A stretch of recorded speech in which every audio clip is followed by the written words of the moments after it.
When Pulsechain, sir? When Pulsechain? I'm thinking Pulsechain probably beginning of next year. It's not too bad. Not well, far off. yeah, because I think that like the bear market didn't really start until November of last year. Generally, You think, yeah? Yeah. And generally the bear market lasts about a year to the day for people to actually start feeling like they're tired of it and they've had enough, right?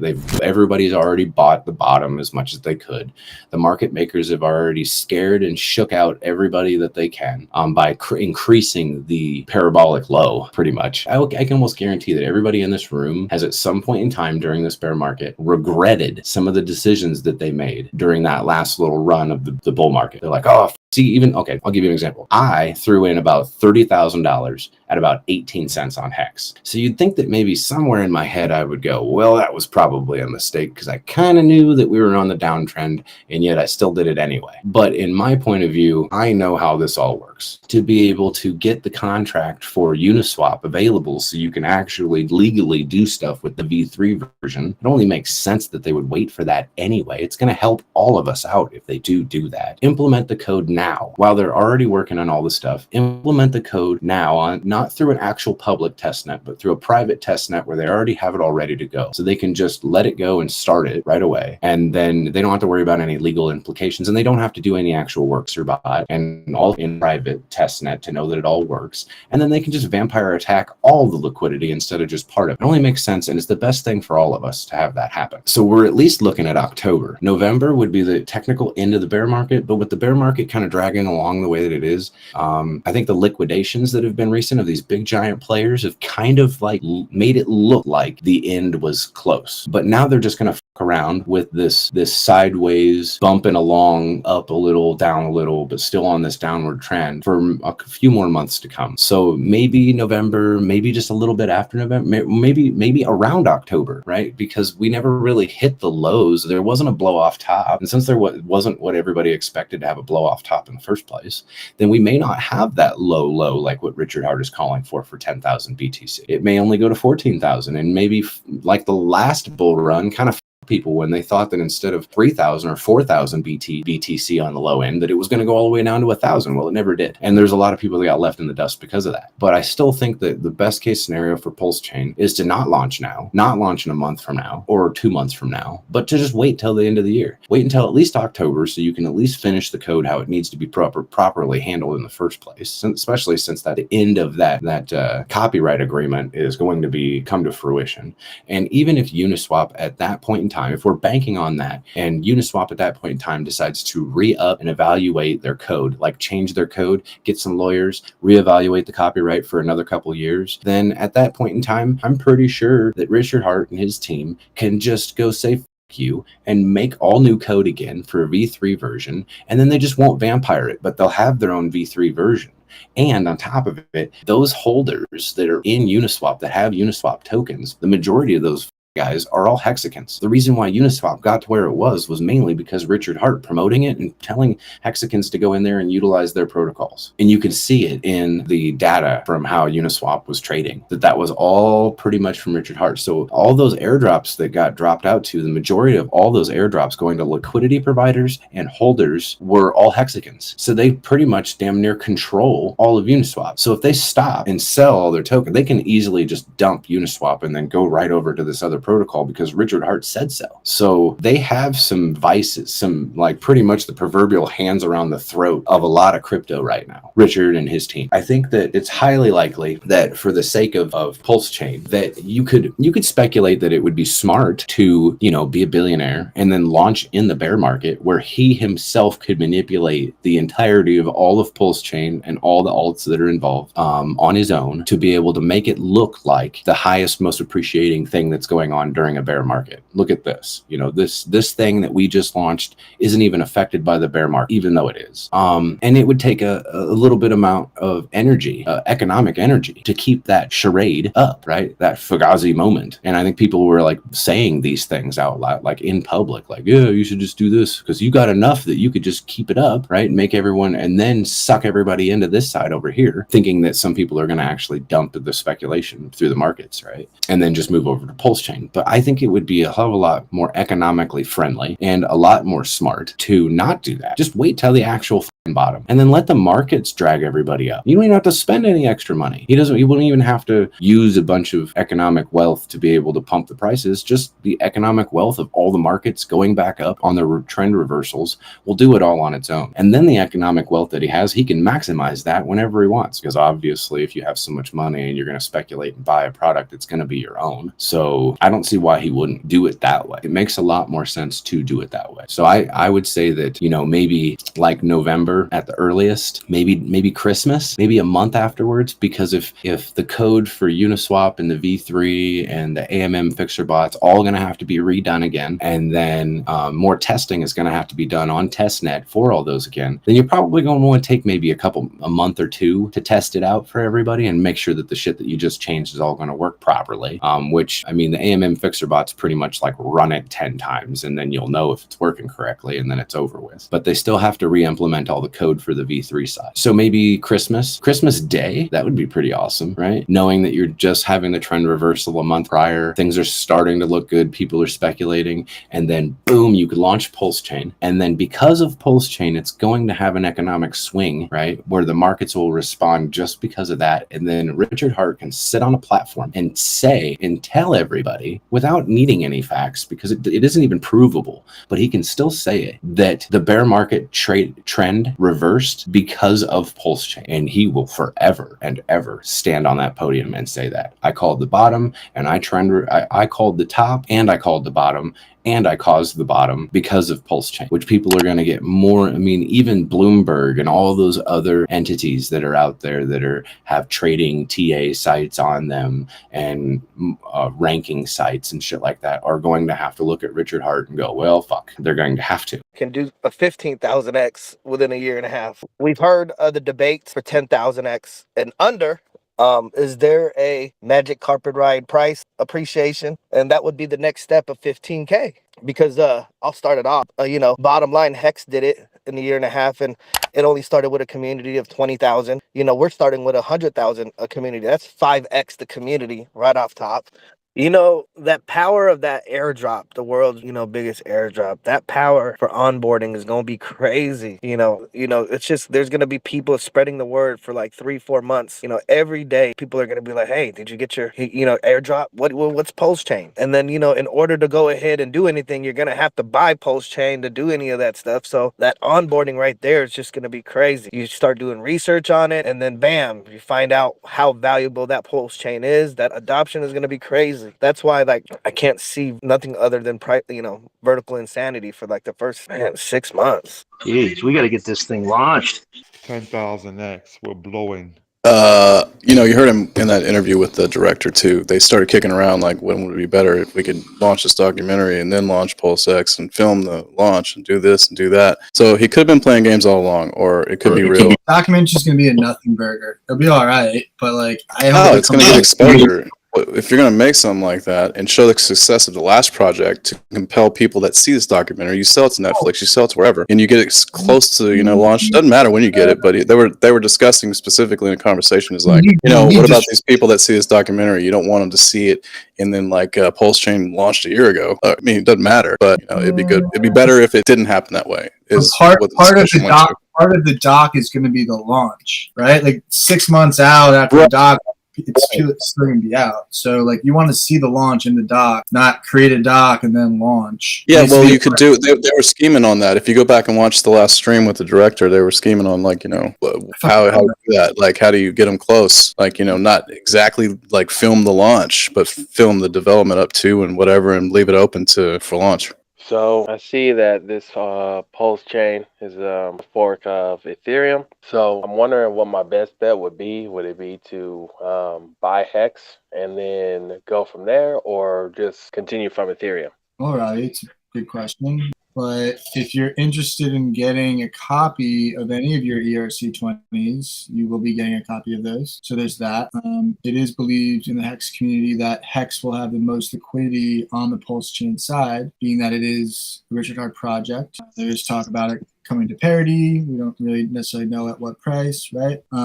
That's a good way to secure hex on both chains. And then if you're interested in getting Pulse or Pulsex, it's recommended that you have some dry powder, potentially in USD. There was a narrative in the beginning, almost a year ago before Pulsex, where people were kind of stockpiling hex to trade for Pulse and Pulsex. It's not necessarily recommended because we're not here to dump on our own bags. Though there will be, if you know what you're doing, which I won't be doing, but there will be pre-bridge, there will be a ratio kind of trade that you could do, but it's the people that have been explaining it seem to have very strong spreadsheets and understand they can do a bunch of math pretty quickly. There will be a point where there's pre-bridge, then once the bridge goes live, you can bridge over all of your ERC20s of Ethereum value and purchase and swap using Pulsex, which is the DEX. Does that answer your question? Well, if you're new on here, real quick, on a follow up, real quick, Robbie, before just real quick, if you're new on here, you shouldn't be swapping nothing in those 24 to 48 hours. Just saying, hex is not a bad thing to get into. Obviously, 100% you'll get the copy over. But if you're a newbie, with those 24 to 48 hours after he announces mainnet going live, you'll be able to do that. But if you're new in here, I wouldn't do anything. Just being honest, bro. Okay. Well, I'm looking at Pulsex in the future. Obviously, we're not sure when it's going to launch.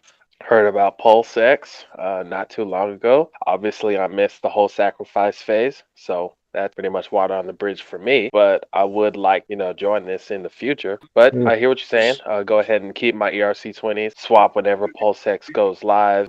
Heard you guys talking about the first 4 months, how it could go under and then go back up forever or whatever. I do plan on hodling for the long haul. Do you guys have any updates on what's going to happen with single-sided with PLSX? When you single-side stake with Pulsex, there'll be votes. The DAO will vote on it, and percentages of their token supply will be put up so that you can stake and earn from the rewards from those protocols. The incentive token is only earned by providing liquidity in Pulsex. Is that a token that would potentially be able to be voted in for us to vote? Hey, we want to earn the incentive token because that's an inflationary token for single-sided staking Pulsex. I wonder if that's a possibility. The only way you earn incentive token is by providing liquidity. Okay. He's asking a very specific question. It's a good question about how do you see the fees that you're earning while providing liquidity outside of the incentive token? Yeah, so the Pulse chain staking or delegating, that just shows up in your wallet at the end of the epoch.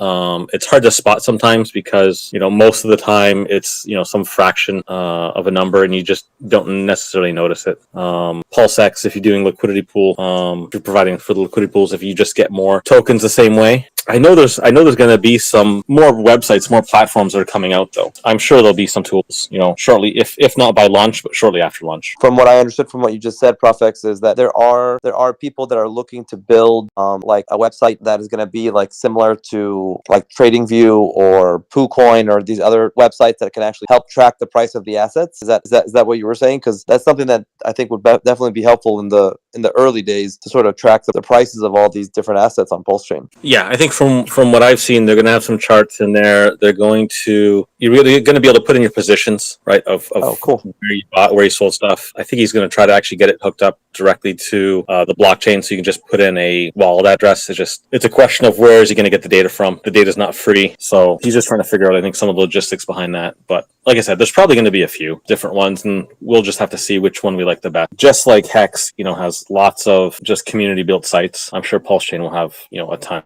In my opinion, the goal with being a liquidity provider is that you want to choose tokens that basically move in lockstep together, more or less.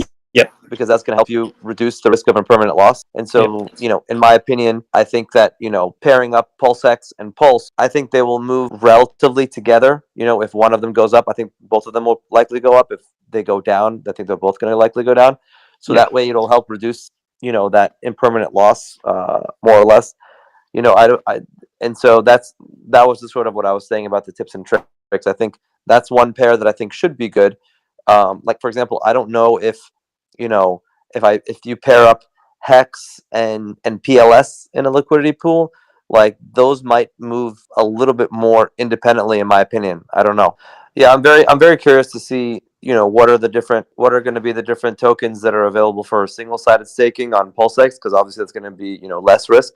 So it'll be great to see what kind of APYs we can generate over there with just single-sided staking. I think the safer pool is going to be Pulse and Pulsex and Hex and eHex. Yeah, I think Hex and eHexes will be a great pair because I think those will definitely move in lockstep together, right? Yeah, so that's and like you wouldn't mind holding more of each because they're basically going to be the same. And you're earning the fees, because if you look at Cake Token, at least until they recently changed it, they were paying for the longest time like 60% right? APY, Yeah. but they were paying you in that Cake Token, which obviously will never happen with Pulsex because it's 100% deflationary. So, I'm hoping that there will be an opportunity to earn at minimum at least 60% with whatever tokens are available. Anyway, I'll be curious to see what kind of APY that can generate with a single-sided staking, because there obviously you have no risk of impermanent loss, which is very attractive. Great questions. Good content for the chat. Appreciate the questions, man. Okay, thanks a lot. I heard some people say that the reason Hex did what it did was because of the lockup mechanism, right? Which is a fair point. But the other side to that is, I think with Pulse, you're gonna eventually over time see less sell pressure because more people are gonna get washed out, right? Quicker, because there's no forced holding, right? So that, and then also if somebody is getting rid of a percentage of their bag, like if you're a Hexagon and you have a giant bag, right? You can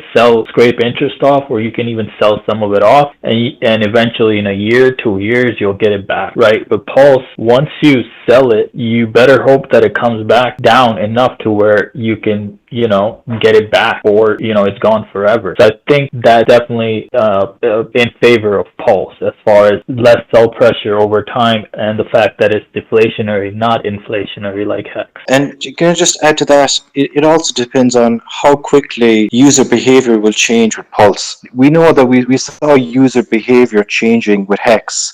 People incentivized to hold, setting goals, setting dates for the future for their stakes, receiving interest, and there's the penalties. It had a psychological impact. People started thinking long term, right? And then you have that effect that there's no avalanche sell-off. An avalanche where, there's a bear market and everyone wants to sell. But with Hex, people were locked. So you didn't have that kind of sell-off, even though it still dropped 80%. In terms of users, I think there weren't that many people selling because they couldn't. They were all locked up. Whereas with Pulse, if there's a bear market, like I still think Pulse can do 1,000x or whatever, but it's the time frame, because you'll still have that effect with all these new users. They're going to, will there be avalanche sell-offs? Will they all just panic sell if it goes down a bit? Because these they have their behavior is still, the same as if they're holding any other crypto for a lot of people that have come in by the Hexagons. Yeah, that's very true. That's very true. But there's one thing we're not thinking about. I mean, this is where I get excited, that we're building a way that we don't have to sell. We can use financial tools to their ultimum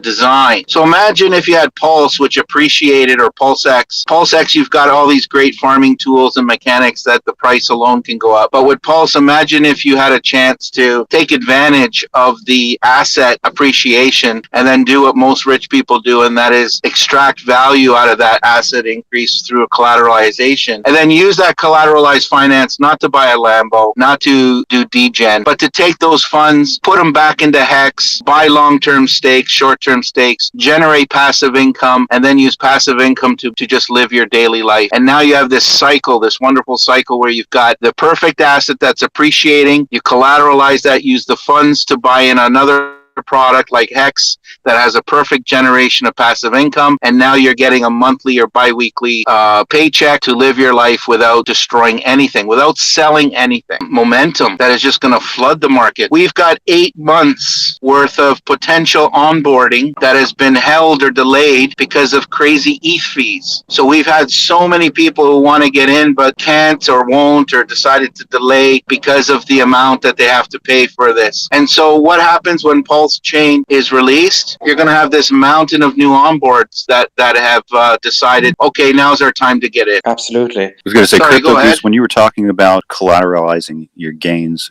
you're referring to third-party projects that have been coming out recently, or? Yeah, we're not allowed to talk about those, so yeah, I know, but but not talking about them. Just the idea, but without speaking about the projects. Okay, and so the idea was to collateralize those gains and then use the funds to buy you said hex and stake them out. Was that correct? Yeah, so instead of using the proceeds of your collateral to go buy a Lambo or whatever other toy you want, use it to generate more money. And what better instrument than to use that same money to buy hex? And then when you buy hex, you can place stakes. And with those stakes, you can place a ladder and do whatever kind of passive income stream you want. Now you're generating free money. And then with that free money, you can live off of. Yeah, guys, I agree. I think that if you were to go with a safe collateralization rate, but you still want it, and you're playing the conservative side, and you've got this big bag that Goose was talking about earlier, and you just want to be able to not quite realize it, but still secure, you could set something aside and say, all right, we'll just leave that on the side. Don't necessarily even spend it. You could have it sit in a spot to where it's still working for you,